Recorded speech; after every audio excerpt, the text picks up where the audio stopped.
బులెటిన్లో మరో breaking news చూస్తున్నాం. ఏపీలో ఎన్నికలు సమీపిస్తున్న వేళ జగన్ సర్కార్కు ఊహించని రీతిలో వరుస షాక్లు తగులుతున్నాయి. 6 ఐపీఎస్ 3 ఐఏఎస్ అధికారులపై ఎన్నికల కమిషన్ బదిలీ వేటు వేయటం సర్వత్రా చర్చనీయాంశంగా మారుతోంది. ఈ క్రమంలోనే బదిలీ వేసిన అధికారులను ఎన్నికల విధులకు దూరంగా ఉంచాలని ఇది ఈసీ ఆదేశాలు జారీ చేసింది. 2020 స్థానిక సంస్థల ఎన్నికల నుంచి ఐఏఎస్ ఐపీఎస్ అధికారుల వ్యవహార శైలిపై లోతుగా విచారణ చేపట్టనుంది ఈసీ.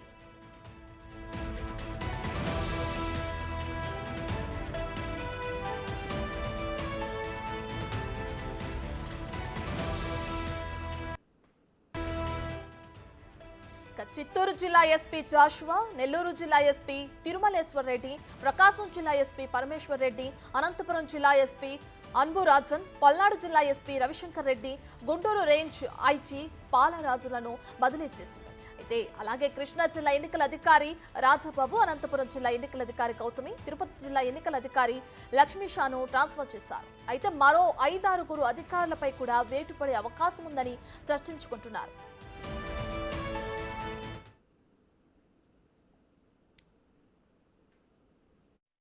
ఈ రోజున రాజేంద్రనాథ్ రెడ్డి గారు, ఆంజనేయులు గారు, ఇంటెలిజెన్స్ అడిషనల్ డీజీ గారు మా ఫోన్లన్నీ కూడా ముఖ్యమైన తెలుగుదేశం పార్టీ నాయకుల ఫోన్లు, ప్రతిపక్ష నాయకుల ఫోన్లు ఇంపార్టెంట్ వాళ్ళు ట్యాప్ చేస్తున్నారు.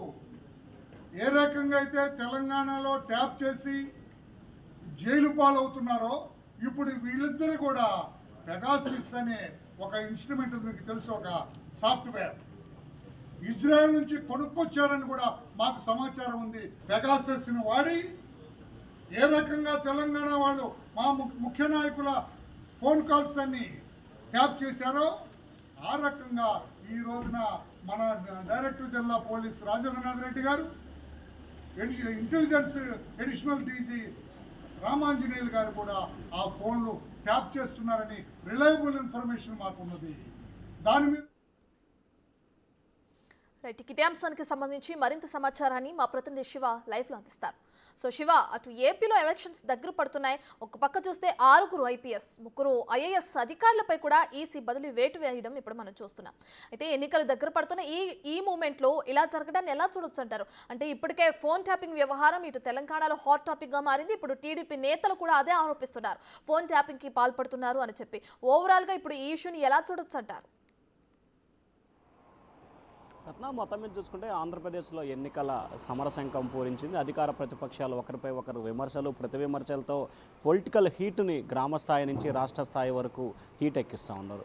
ఇక ఎన్నికల సంఘం కూడా కొరడాజులించే ప్రయత్నం చేస్తూ ఉంది. ఏదైతే 2020 నుంచి ఆ తర్వాత జరిగిన స్థానిక సంస్థల ఎన్నికల నుంచి ఐఏఎస్ ఐపీఎస్ అధికారుల పనితీరు, వారు వ్యవహరించిన తీరు, ఎమ్మెల్సీ ఎన్నికల విషయంలో కానీ, స్థానిక సంస్థల ఎన్నికల విషయంలో కానీ, పట్టభద్ర ఎమ్మెల్సీ ఎన్నికల విషయంలో కానీ, ఓటర్ల మార్పులు చేర్పుల జాబితాలో చేసిన వ్యవహారం, వీటన్నిటిని కూడా పూర్తి స్థాయిలో విచారణ జరుపుతూ అలాగే ప్రతిపక్ష పార్టీలు ఇచ్చిన ఫిర్యాదును ఆధారం చేసుకొని ఖచ్చితంగా వీరిపై విచారణ చేస్తూ ఉన్నారు. ఆ విచారణ చేస్తే ఖచ్చితంగా ఆధారాలు దొరికిన వారిపై కూడా వేటు వేస్తున్న పరిస్థితి కనిపిస్తూ ఉంది.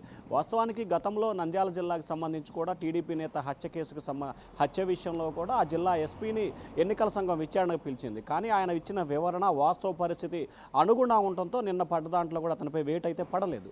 సో ఈ నేపథ్యంలో ఎక్కడైతే ఖచ్చితంగా గీత దాటుతారో వారిపై వేటు పడుతున్న పరిస్థితి ఖచ్చితంగా కనిపిస్తూ ఉంది. ఇక వరుసగా మనం చూసుకుంటే తిరుపతి, నెల్లూరు, ప్రకాశం, పల్నాడు, విజయవాడ ఇట్లా వరుసగా సీరియల్ ప్రకారం ఉన్న చోట్ల అన్ని చోట్ల తిరుపతికి సంబంధించి ఎస్పీ, కలెక్టర్, నెల్లూరు జిల్లాకు సంబంధించి ఎస్పీపై వేటు పడింది, ప్రకాశం జిల్లాకు సంబంధించి ఎస్పీ, పల్నాడు జిల్లాకు సంబంధించి ఎస్పీ, అలాగే కృష్ణా జిల్లాకు సంబంధించి కలెక్టర్, అనంతపురం జిల్లాకు సంబంధించి కలెక్టర్, ఎస్పీ, అలాగే గుంటూరు రేంజ్ ఐజీకి సంబంధించి పాలరాజు, ఇట్లా వరుసన సీరియల్ ప్రకారం ఎవరైతే జిల్లా సరిహద్దులు కూడా ఇలాగే సీరియల్గా ఉంటే అదే బేస్ వేసుకొని 9 మంది అధికారులపై వేటు పడింది. ఇక రానున్న రోజుల్లో 4 నుంచి 5 కలెక్టర్లు, ఎస్పీలకు సంబంధించి కూడా వేటు పడే అవకాశాలు అయితే కనిపిస్తూ ఉన్నాయి. ఇప్పటికే పూర్తి స్థాయిలో వివరాలు సేకరించే పనిలో ఎన్నికల సంఘం జిల్లా స్థాయి అధికారులు ఉన్నారు.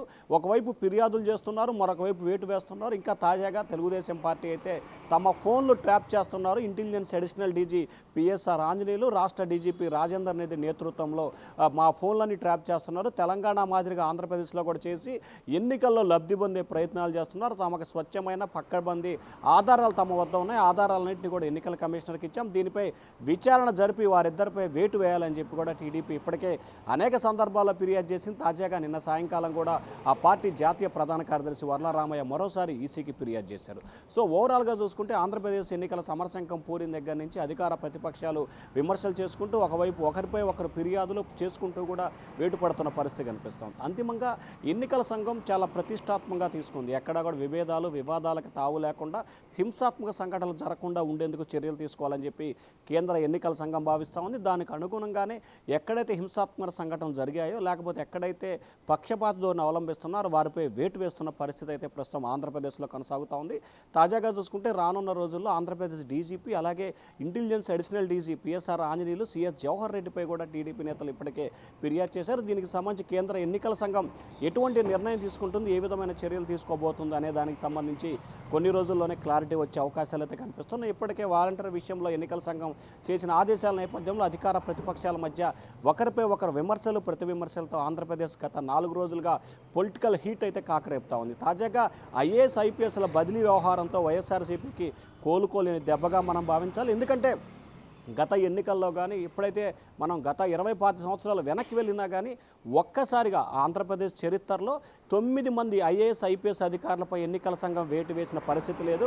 గత ఎన్నికల్లో కూడా ఒకరిద్దరు ఎస్పీలు డీజీ అడిషనల్ డీజీ అలాగే సిఎస్పై వేటు వేశారు. కానీ ఇప్పుడు మాత్రం 9 మంది ఐఏఎస్ ఐపీఎస్ అధికారులపై వేటు వేయడంతో దేశవ్యాప్తంగా ఇది పెద్ద సంచలనంగా మారింది. ఆంధ్రప్రదేశ్లో ఏం జరుగుతుందనే చర్చ అయితే మాత్రం ప్రస్తుతం రాష్ట్ర రాజకీయాల్లో పాటు దేశ రాజకీయాల్లో ప్రధానమైన చర్చకైతే దారితీస్తోంది. మరి రానున్న రోజుల్లో ఎవరిపై వేటు పడుతుందో అనే ఉత్కంఠ ఇటు ఐఏఎస్ ఐపీఎస్ అధికారులు అయితే మాత్రం కనిపిస్తూ ఉంది. రత్న రైట్ శివ, అయితే ఇప్పటికే చూసుకుంటే ఇట్లా మీరు చెప్పినట్టు కూడా తిరుపతి కానీ ప్రకాశం కానీ కృష్ణా జిల్లా కానీ ఇక్కడ ఈ ప్రాంతాలకు సంబంధించి ఎస్పీలని కలెక్టర్లని సస్పెండ్ చేస్తూ కూడా ఇప్పటికే ఉత్తర్వులు వచ్చాయి. అయితే ఈ ప్రాంతాలను ఎక్కువగా సమస్యాత్మక ప్రాంతాలుగా ఈసీ గుర్తించింది అనుకోవచ్చు అంటారా?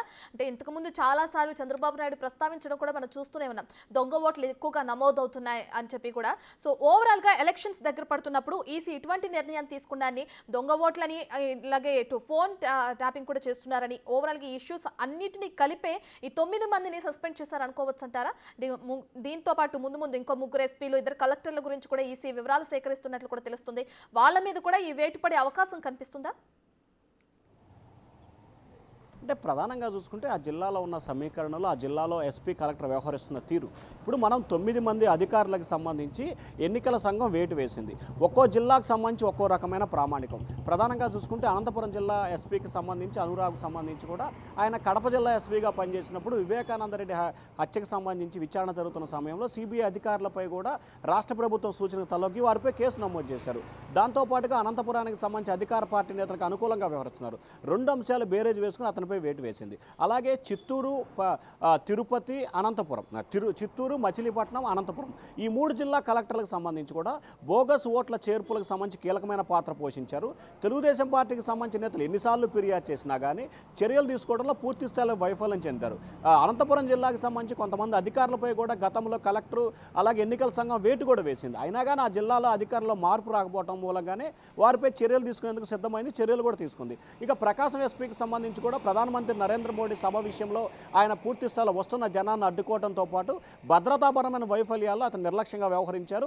అలాగే గిద్దలూరు నియోజకవర్గానికి సంబంధించి టీడీపీ నేత హత్య జరిగిన దాంట్లో ఆయన పూర్తి స్థాయిలో లా అండ్ ఆర్డర్ని కంట్రోల్ చేయడంలో విఫలమయ్యారనేది ఈసీ నివేదికగా భావించారు. ఇక పల్నాడు జిల్లా ఎస్పీకి సంబంధించి ఆయన మొదటి నుంచి వైఎస్ఆర్సీపీకి అనుకూలంగా వ్యవహరిస్తూ మాచర్ల నియోజకవర్గంలో తెలుగుదేశం పార్టీకి సంబంధించి అనేక సందర్భాల్లో దాడులు జరిగినా కానీ తాజాగా మాచర్ల నియోజకవర్గం సంబంధించి టీడీపీ నేతల కార్లు ట్రాక్టర్లు దగ్ధం చేసినా కానీ చర్యలు తీసుకోవడం వైఫల్యం చెందారు. దానికి తోడు పల్నాడుకు సంబంధించి చిలకలూరుపేటలో ప్రధాని సభ విషయంలో కూడా ఎస్పీ పూర్తి స్థాయిలో నిర్లక్ష్యంగా వ్యవహరించారని ప్రధానమైన ఆరోపణ. సో ఈ 9 మందికి సంబంధించి 9 రకాల కారణాల నేపథ్యంలో వారిపై వేటు పడింది. రానున్న రోజుల్లో మిగిలిన ఎస్పీలు కానీ కలెక్టర్లు కానీ వారు వ్యవహరించే తీరు, వారు వ్యవహరిస్తున్న చర్యల నిదానంగానే ఎన్నికల సంఘం వేటు వేసే అవకాశాలు అయితే కనిపిస్తూ ఉన్నాయి. రత్న రైట్, థ్యాంక్ యూ శివ.